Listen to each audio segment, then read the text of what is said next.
প্রিয় পাঠক, আমরা বাস্তব জীবনে কত রকম সমস্যায় ভুগি। আমাদের অসুখ বিসুখ, বিপদ আপদ, বালা মুসিবতের যেন শেষই নেই। এ নিয়ে আমরা কতটা অস্থির হয়ে যাই, ডাক্তারের দ্বারস্থ হই, হাসপাতালে ভর্তি হই।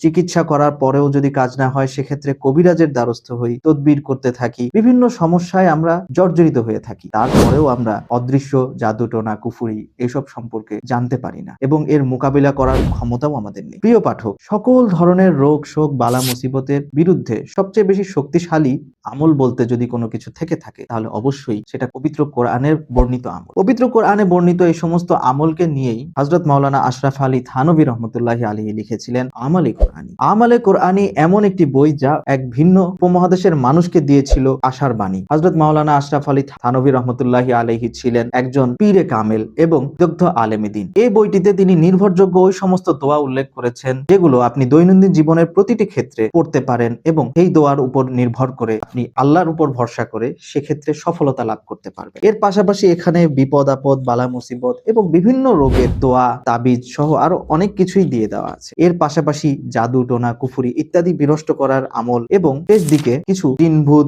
এই ধরনের আরো অনেক সমস্যা থেকে বাঁচার আমল এখানে দেওয়া আছে। তো প্রিয় পাঠক, আমরা যদি পবিত্র কোরআনের আমল নিজেদের ভেতরে নিয়ে আসতে পারি এবং এই সমস্ত দোয়া দিয়ে নিজের জীবনকে সুরক্ষিত করতে পারি, তাহলে আমরা সকলেই সুখী একটা জীবন লাভ করতে পারবো। তো প্রিয় পাঠক, আর দেরি কেন, এখনই সংগ্রহ করে ফেলুন মাকতাবাতুত তাসনিম থেকে খুব সুন্দর মলাটে এবং পরিচ্ছন্ন অক্ষর বিন্যাসে প্রকাশিত আমালে কোরআনী বই। ধন্যবাদ।